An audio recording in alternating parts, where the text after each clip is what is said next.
et délivre-nous du mal. Amen. Et pour quand même évoquer la Vierge Marie, je vous donne cette dernière... Vous n'êtes pas obligé de la... Mais ça vient, c'est le sceau de la divine volonté. Vous trouvez toutes ces prières sur Internet. Hein. Seigneur Jésus, ma vie, avec ta très sainte mère, la Vierge Marie, Françoise, ma chérie, et toute la cour céleste, j'entre dans ta divine volonté, afin de pouvoir atteindre toutes les créatures, ça c'est important, passé, présent et futur.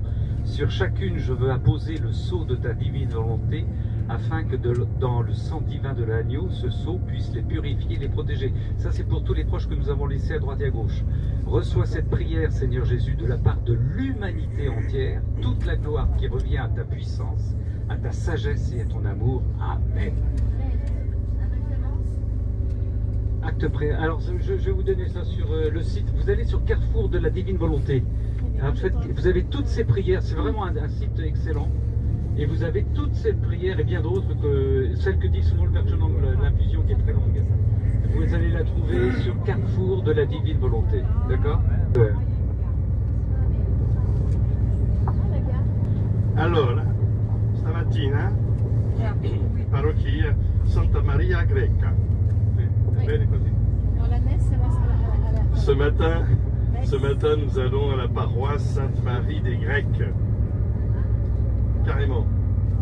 La paroisse Sainte-Marie des Grecs, fondée le 23 mai 1926, c'est récent, 1926, est située dans le centre historique, là où nous allons, donc, de Corato. C'est bientôt sorti, tout à fait. L'église est née suite à la prodigieuse découverte de l'icône de la Madone grecque le 18 juillet 1656. Vous verrez, c'est une icône absolument horrible. On a même du mal à savoir s'il s'agit de la représentation d'un homme ou d'une femme. Et c'est la Vierge Marie. Alors,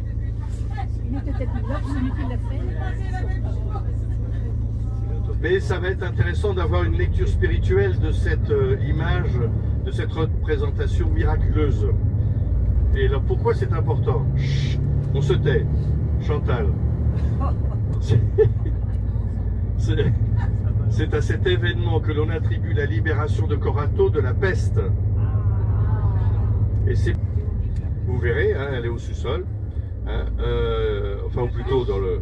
La lecture que j'en fais, c'est qu'en fait, la Vierge Marie, comme le Seigneur Jésus, elle prend, la Vierge Marie, sur elle, toute la souffrance qui est la nôtre, vous voyez, elle est co-rédemptrice.